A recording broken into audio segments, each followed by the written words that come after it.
Or I have to go first? Oh, really? It's on already? Oh. Well, good afternoon or good evening. My name is Jordan Schwartz. I'm the Executive Vice President of the Inter-American Development Bank, and it's a pleasure to be here. I don't have written statements of opening, but I'll explain a little bit about our partnership with the Bahamas,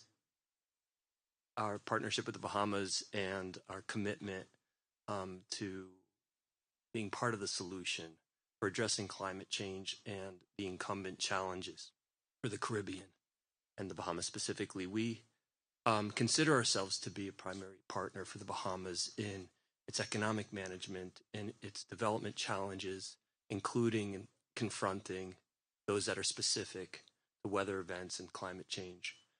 We have a program right now since Dorian of about $800 million that has been approved, and several $100 million more in engagement. This covers contingent credit lines, including covering health risks and health impacts, includes digitalization, improvements in public sector financial management.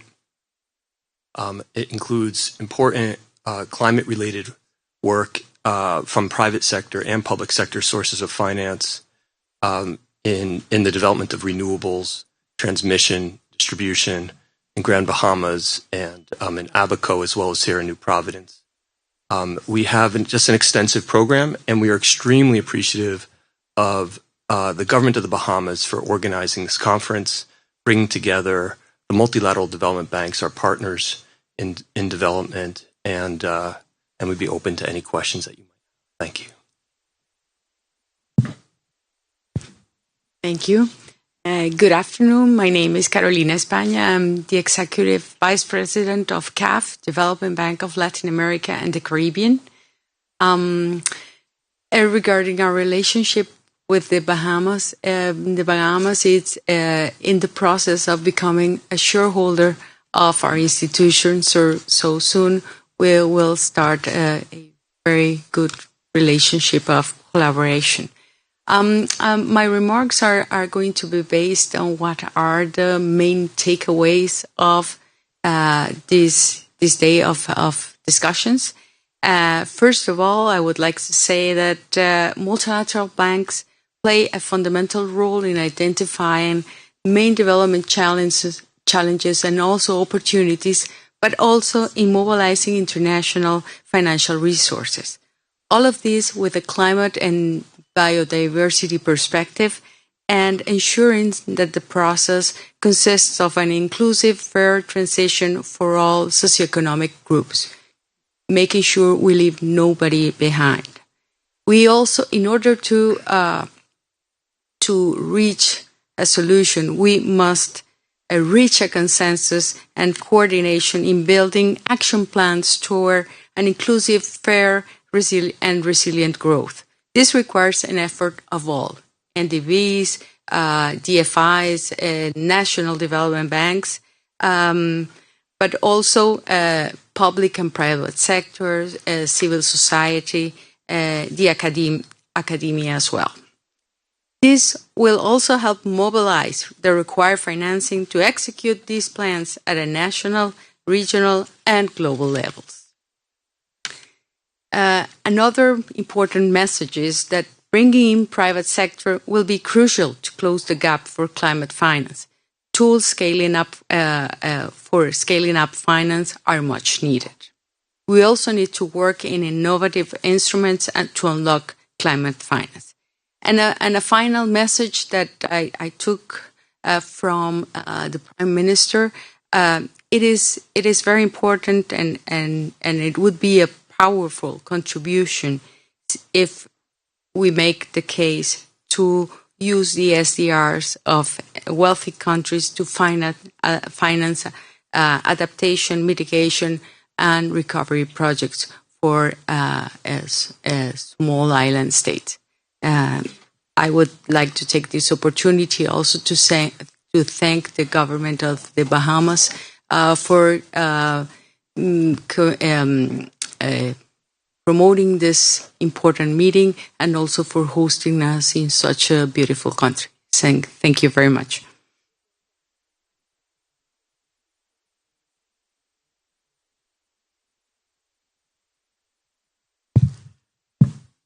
Good afternoon, all. My name is Gene Lee, and I'm president of the Caribbean Development Bank.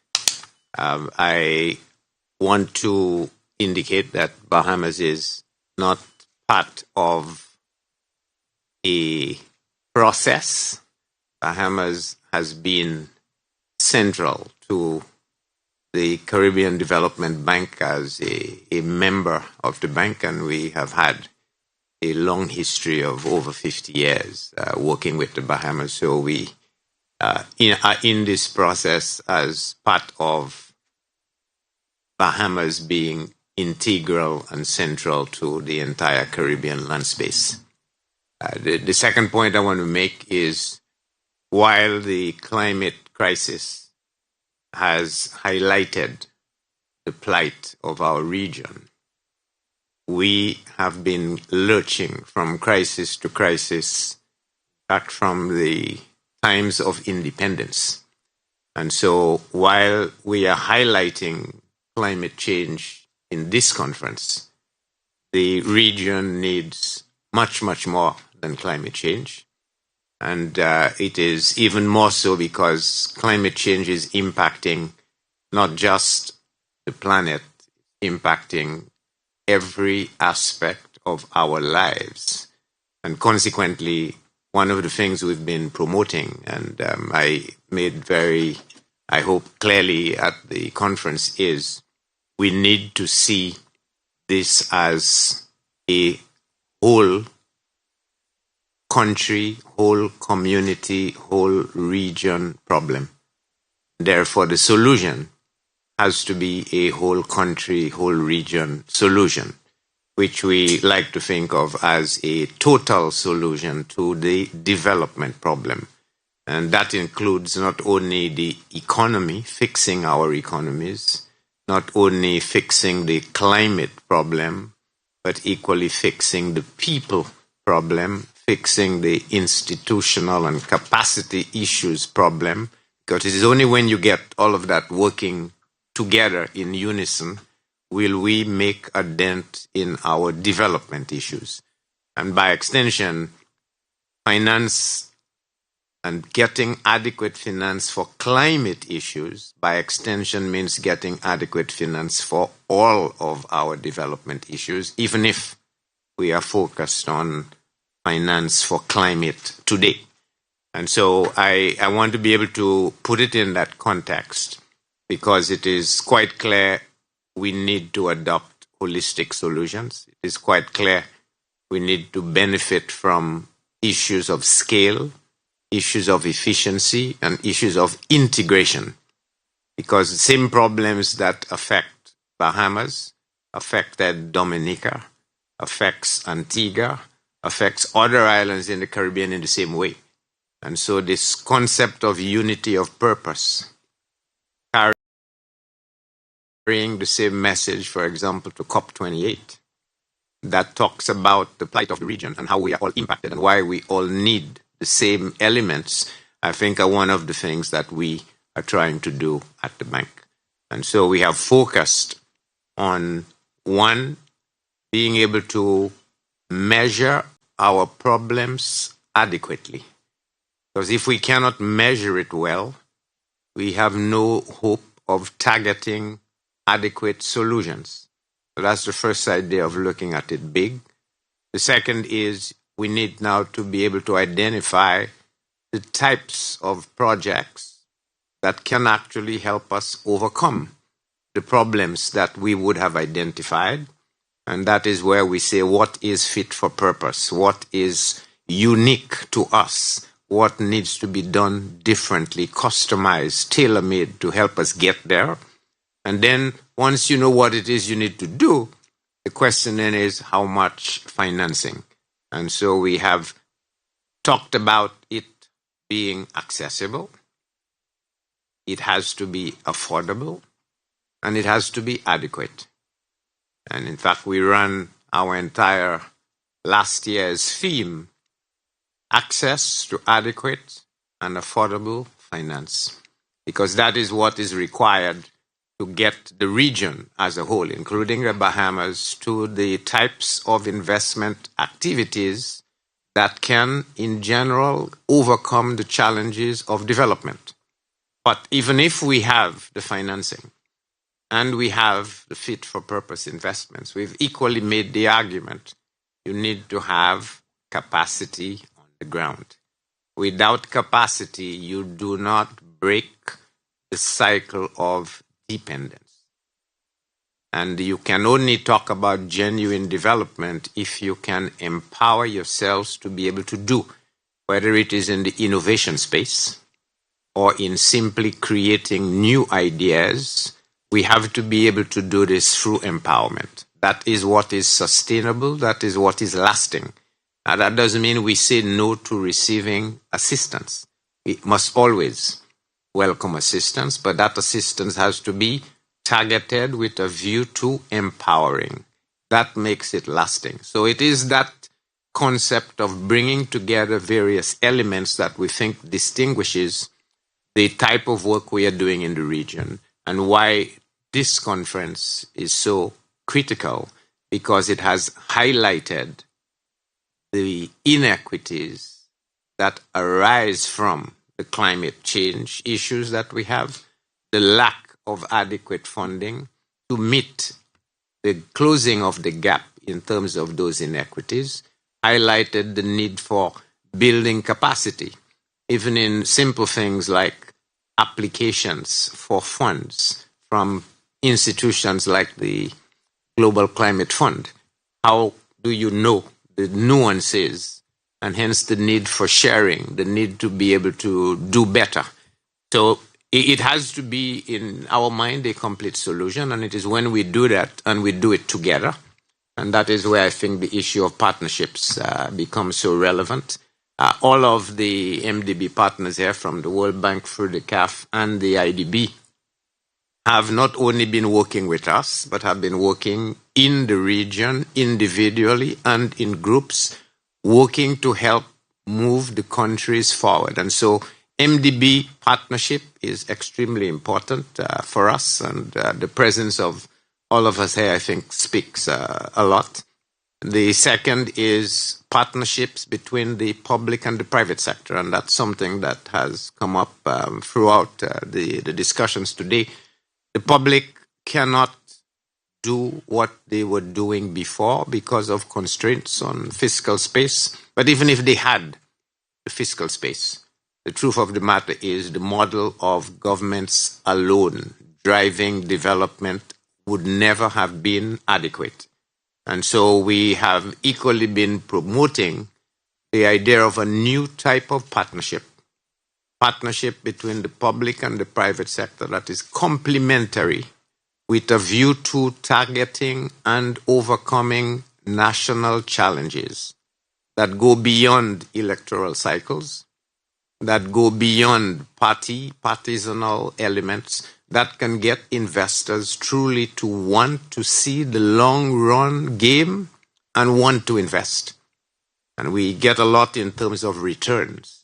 And we say private sector needs to be provided with more funding. The only reason why they need more funding is, in my view, because there is too much policy uncertainty. If they knew they had the means of recouping in 50 years, they'd be quite happy to have returns that were lower. But if they know they only have 10 years, they are forced to ask for higher returns almost by definition. And it is that rethinking of that partnership, long-term, national, that we think is going to be the basis of a new relationship between the public and the private sector.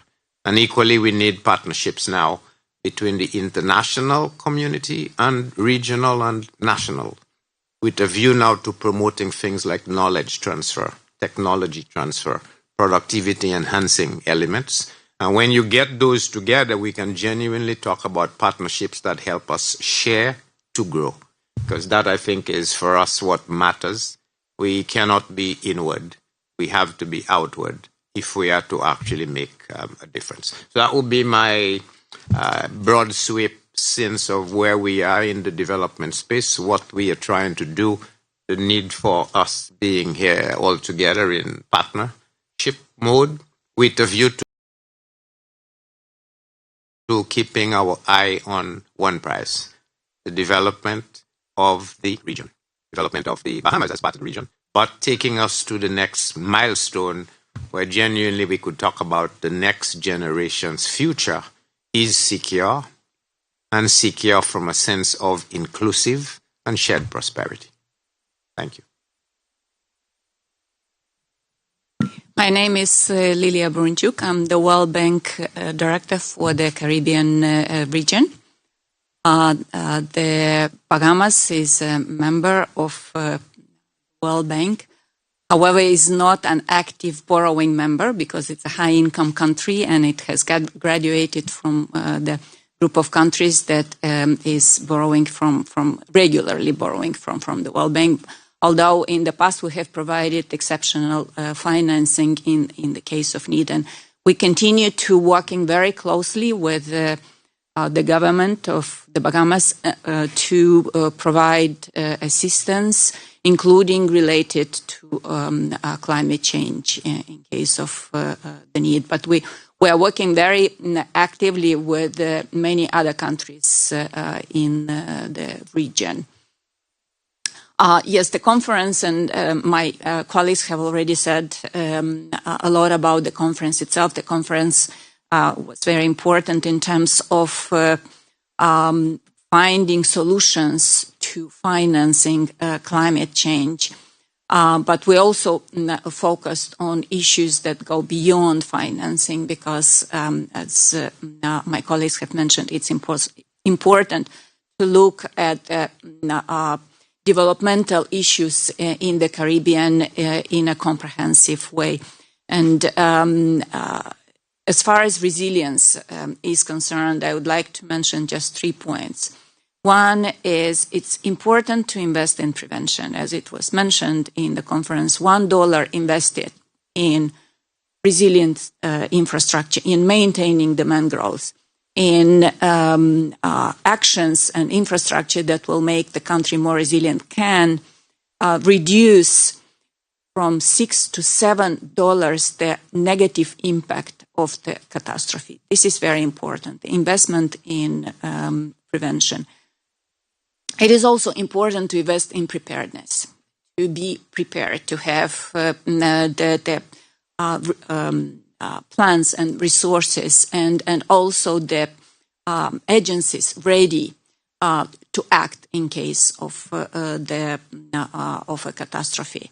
And finally, is response. Is the response is to be ready to respond and to have the financing and the actions that are needed to respond to a catastrophe if the catastrophe happens today. And discuss the loss and damage fund that is being established and some of the other mechanisms that could be put in place to make sure that the resources are there in case a response is needed. Thank you. Good evening. Luis Almagro, Secretary General of the Organization of American States. I'm very glad to be here and participate in this meeting, climate finance meeting. We are very glad about our partnership with the Bahamas that allow us to sponsor and work together and cooperate about meetings like this and the next meeting that starts tomorrow about sustainable development. Of course, we have a big issue here, something that affects the rights of our people in the sub-region of CARICOM member states, also in Latin America, also, of course, in the Northern Hemisphere. We have a lot to do, and we need to do it fast. Our capacity to respond needs to be completely different from international organizations, from the resources that we can mobilize, from practically the 4 A's that were included in this declaration. Access, because access is very important. Access to financial resources, but access also to food security, access to rights, access to energy security, access to the necessary financial resources that we need every time that we face the season of hurricanes, any time that we face natural disasters. visited with Chet Nimmer, Bahamas, shortly after Dorian. We know the effects of climate change. We know what it makes to us. We know how it affects our rights and how it affects our peoples. And this generation that have had the possibility to create more than any previous generation before also is imploding humanity with climate change in a way that is unsustainable, in the way that we cannot see the future, but under a very gloomy situation. Of course, we need to deliver, and climate finance meeting is about that. We have to pay the bills. We have to pay the bills that a drought creates. We have to pay the bills that a flood creates. We have to pay the bills that needs a country to rebuild infrastructure and to rebuild the productive system. We have to pay these bills because it's the only way to get certainty, give certainty, social certainty, economic certainty to our societies, to our people. We need to completely change the pattern of our responses to climate change. I mean, we are having a lot of wars. We need resources, and the right resources, I mean financial resources, material resources, and the technical resources that can allow us to respond properly every time that we have a natural disaster crisis, or that we have to face 1 or 2, 3 times in a year, maybe. It's true. Our societies have been built in a way that was not sustainable at the beginning. That's why we have to insist in many things, in many patterns that have to be changed. Sometimes we talk about reparations. Reparations for us, it means a lot. It means also to act about climate change, because our capacity to respond is also conditioned by the conditions that were created before. So we are very glad about this meeting. We are very glad about the 4 A's of access, affordability, adequacy, and accountability. All that is very necessary because our response needs to be changed completely. Very much, Secretary General. I think everything has been said.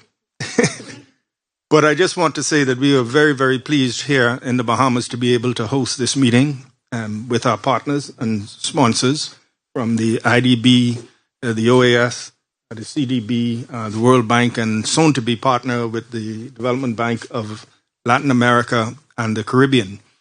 I want to once again thank you all for being here in the Bahamas. This meeting and your presence here demonstrates your seriousness about listening to the concerns of the countries in this region who are disproportionately, I would say, affected by climate change, and listening to their expression that, yes, perhaps financing is available, a difficulty is accessing it, knowing exactly what is available and how to access and getting support in accessing.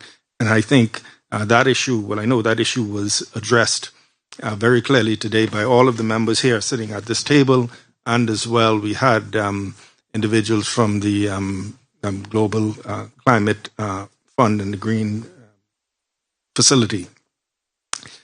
And we leave here with a sense of urgency that action must be taken. These countries who are on the front line of climate change, there's not a lot of time to be lost. There are a lot of goals. 2030 is not that far away.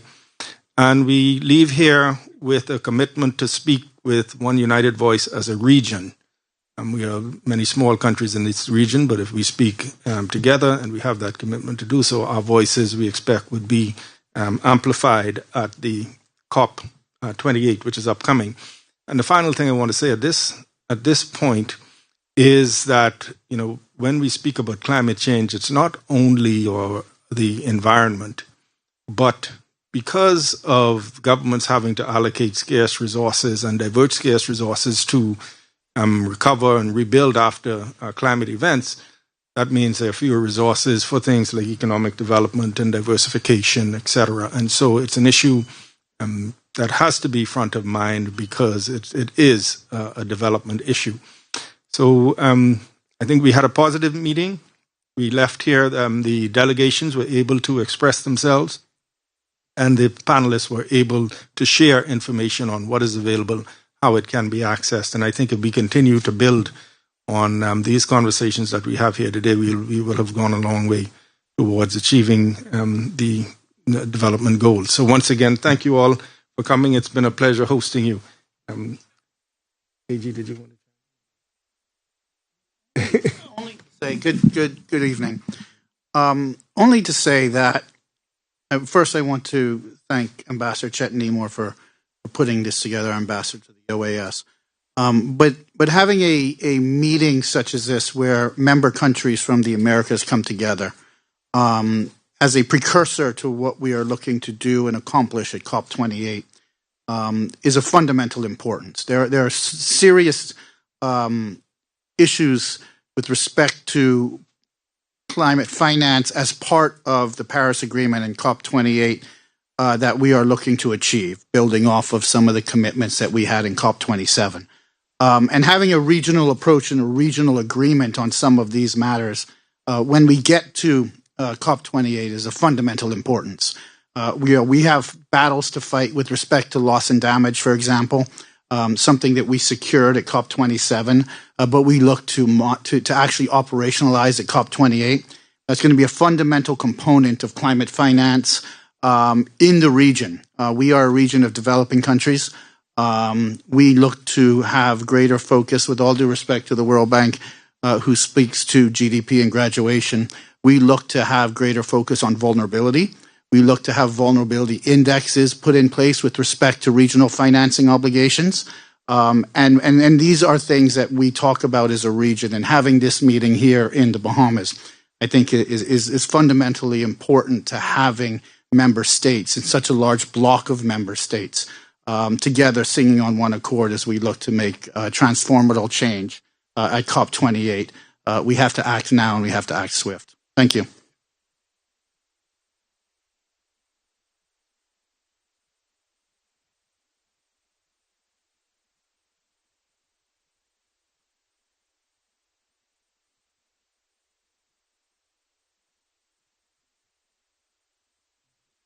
Yes. So what happened is we had the first panel. We had three what we call plenary sessions today, where information was shared. The first session was Mr. Schwartz from the IDB, Mrs. Spanner from the CAF, Leon from the CDB, Liliana from the World Bank. I didn't want to butcher her last name. And then the second was from the Green Climate Fund and the GEF, the Global Environment Facility, right? And what it was countries basically talking about their experience on the front line of climate change, in terms of governments having to direct resources to, for example, rebuilding, responding to climate change, their needs to diversify and build resilient economies, and some of the challenges they were having in having access to affordable and adequate financing. The panelists were able to share what is available, and we had a discussion on suggestions were made by the delegations on possibilities, for example, blending private and public publicly available financing, and it's a discussion on what can happen. And very positively, the panelists from the multilateral development banks expressed keen interest in listening and acting on some of these proposals. So as I said, one of the complaints of nations has been, yes, we say there's funds for climate mitigation and adaptation and response. How do we get it? Some of us, there was some discussion about the difficulty, the bureaucracy that might be present in making applications, the timelines for disbursements, etc. And I think there was a general commitment to look at how those processes can be streamlined, timelines shortened, so that countries can have access to the funds that they need. And so it was a good exchange. And then the final session was just talking about some of the issues that need to be discussed going into COP28. And so the Attorney General spoke about loss and damage, a commitment that was secured in COP27. Now, COP28, the next step needs to be taken. That is the making it operational. So it was a good exchange of ideas. At lunch, we had a speaker talk about mobilizing private sector funds. Had the Prime Minister bring remarks as well, speaking about the urgency and the need for us to work together. And so it was a full, productive day.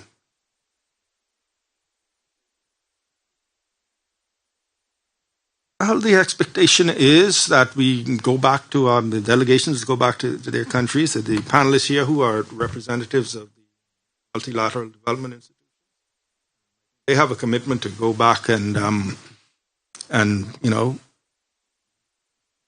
take on some of the suggestions that were made, see how some things can be developed. I think one of the main takeaways that I got was that countries are not looking for something for nothing. They just want an opportunity to have access to affordable financing so they can develop their economies. The other takeaway is we have a declaration of the Bahamas that has been issued, and unanimously, by acclamation, unanimously adopted. And so that will serve as a sort of platform for us to take into, countries to take into COP28. Minister, yes, please. If I may just add something to this. I think for me, one of the takeaways is maybe there was a general acceptance that this is about joint responsibility. It is not the government alone or the private sector alone or the MDBs or the external. The issues are so compound, complex, and interwoven that it will take each and every one of us to do and play our part. And so the exchange of information of what is available, who has what, who could do what, forced, I think, us to understand that it is not just going back, but going back with a purpose, that we would do what we can and need to do, but together, each of us, different constituencies, doing their part, is what will bring this to fuse it together to help advance the cause, whether it's in the policy space or the financing space or the capacity space or the advocacy space. All of those need to come together to actually help move this forward.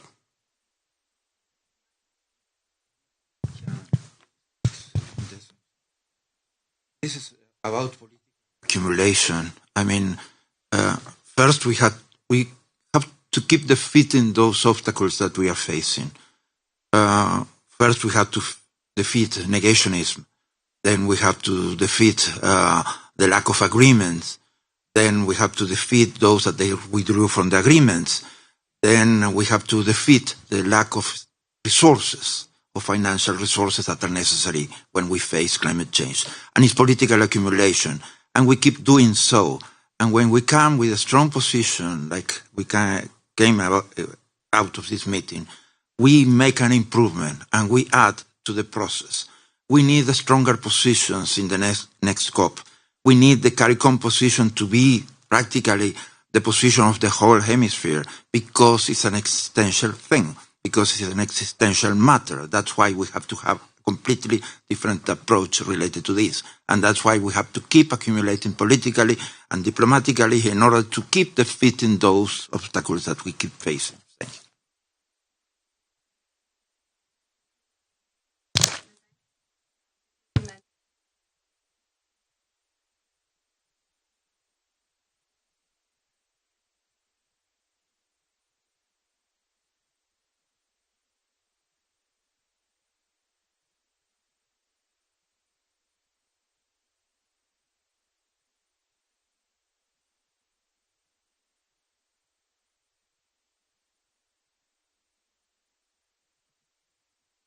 take a quick stab at that, if that's okay. What a great question. I think the insurance industry in particular, and maybe institutional investors, if we look at insurance industry as part of a broader goal, a broader pool of long-term financing that's available through pension funds and through policy holders and those that are looking for long-term horizons in investment are incredibly important partners. And I think there's a series of roles that the insurance industry would play. Your question went to one specific suggestion, which is that engagement with the insurance industry up front would help us and governments in planning what investments would look like to understand what the returns would be from greater resilience.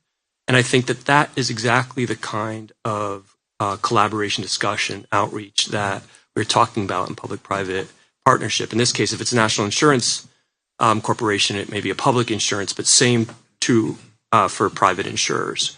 And then on the investment side, engagement with the insurance industry, like I said, with pension funds, superannuation funds, even sovereign wealth funds and other institutional investors who have a long-term horizon in their investment. If we can find a way, as multilateral development banks, as institutions that intermediate capital and draw down or mitigate the risks associated with investment, so that their fixed income investments could be brought into long-term infrastructure investment, for example, more power to the countries that would benefit from that investment, better for us. So I think it's a smart question. I think the insurance industry is an example of where we need to have greater and deeper outreach from the very beginning, from the planning and design of projects right through to investment and structuring of projects. Thank you for that question.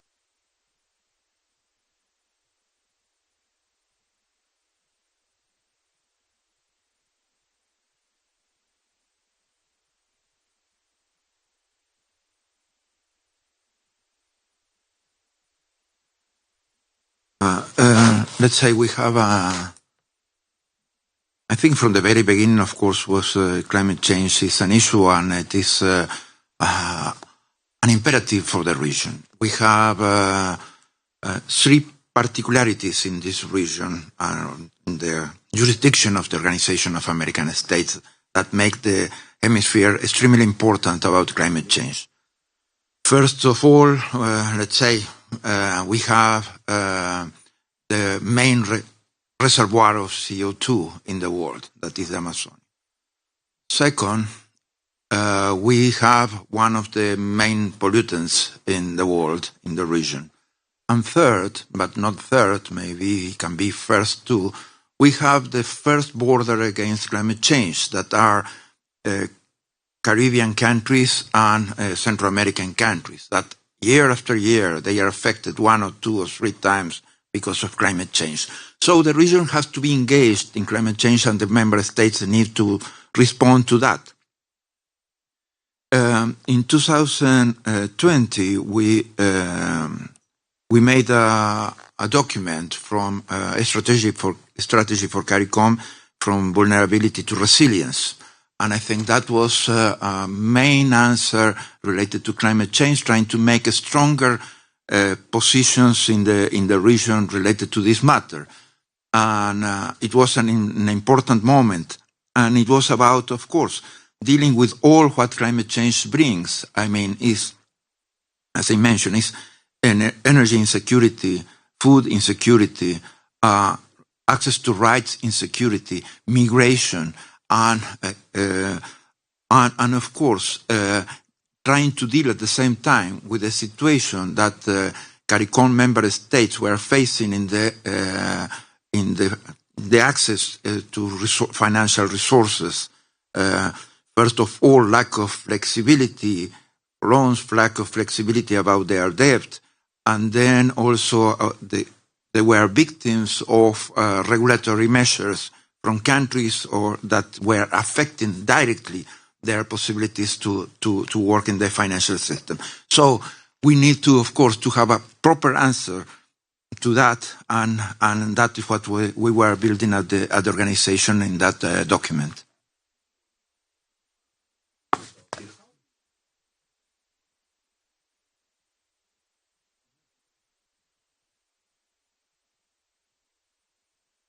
I don't think you override it. I think what happens is as the panelists here, the lateral institutions have committed to is going and looking at their processes and seeing how they can, smooth them, make it easier. So we have that commitment. I think one point was made today that it is a balance because every time money is lent, there's a shareholder or a taxpayer at the end of it who has to make good on the payment. So just making sure that if we're talking about just due diligence is done, but not overly bureaucratic and long time delays. So just a commitment to go and look at the processes and see how you can achieve the same thing in a much quicker fashion. To get back to his original question, if it's okay, because you asked us to be specific, what we take back and what we commit to do. And I didn't want to give the impression that we had not gotten specific lessons and specific guidance from the good minister and from the other members of Caribbean that were here, the other partners. So I can tell you what I heard and what I'm bringing back to the Inter-American Development Bank. I think probably some version of this is what I speak for them, but I think that my compatriots from the other multilateral development banks heard. We heard that we, the Caribbean nations, I think, we need deferred repayment of debt after a crisis. A weather crisis, a pandemic, or some other crisis that disrupts economy the way that Dorian disrupted, the way that the COVID disrupted the economy. We need greater use of concessional financing instruments, whether to draw down interest rates or to otherwise facilitate and mobilize affordable financing. We need help facilitating access to to SDRs, standard drawing rights, for climate purposes. We need discount of principal when we commit to achieving global public good objectives, such as addressing climate change. We need more debt for nature swaps and the use of financial instruments that will allow us to reprofile our debt in the long term, as Barbados, Ecuador have done, and as Bahamas is now in the process of planning. And we need all of this, as Dr. Leon said, without sacrificing the traditional commitments of the multilateral development banks and the other partners in financing. We have all committed to poverty alleviation and greater equity and further growth one way or another throughout the Caribbean. We cannot run away from the education needs, the health needs of the population. This is all interrelated. And so that means more capital and better use of our own capital. These are very specific messages, very hard messages, and important messages that we take back with us to our respective headquarters, and they come directly from the event today. And I'm very proud to have been a part of it.